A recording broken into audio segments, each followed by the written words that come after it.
એવું કહેવાય છે કે જો પતિ સમજદાર હોય ને તો મકાન જલ્દી બની જાય છે, અને સાથે પત્ની પણ સમજદાર હોય ને તો એ મકાન ઘર જલ્દી બની જાય છે. અને પોતાના છોકરાઓ મા બાપના કહેવામાં હોય અને સમજદાર હોય તો આ ઘર એક મંદિર જલ્દી બની જાય છે. અને ભાઈ ભાઈ સાથે રહેતા હોય તો આ મંદિર સ્વર્ગ જલ્દી બની જાય છે.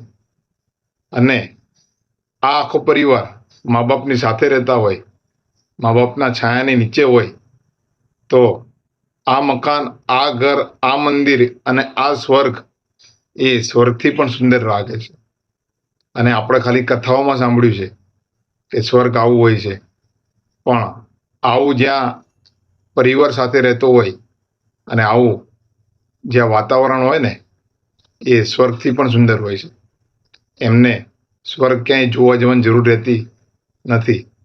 તમારું શું કહેવું છે આ વિડીયો વિશે? વિડીયો સારો લાગ્યો હોય લાઈક, ફોલો, શેર જરૂર કરો. જય માતાજી, જય ભારત.